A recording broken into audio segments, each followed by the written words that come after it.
உறவுகளுக்கு அன்பான வணக்கங்கள். அரசுக்கு எதிராக நிரந்தர உறுத்து கட்டளை பெற முடியுமா?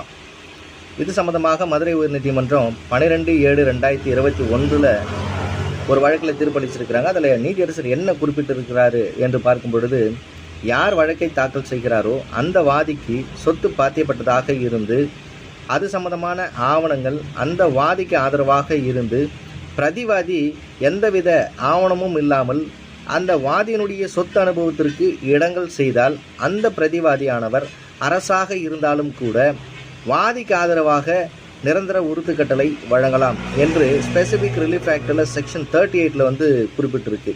அப்போது இது சம்மந்தமாக நாம் என்ன புரிஞ்சுக்கணுன்னா, நாம் ஒரு சொத்து வச்சுருக்கோம், எல்லா ஆவணங்களும் நமக்கு சாதகமாக இருக்குது, எதிராளிகள் இடங்கள் செய்கிறாங்க அப்படின்னு பார்க்கும் பொழுது அந்த எதிராளிகளுக்கு ஆதரவாக அரசாங்கம் செயல்பட்டால் இந்த தீர்ப்பினை பயன்படுத்தி நாம் நம்ம சொத்தை பாதுகாத்துக் கொள்ளலாம் என்பது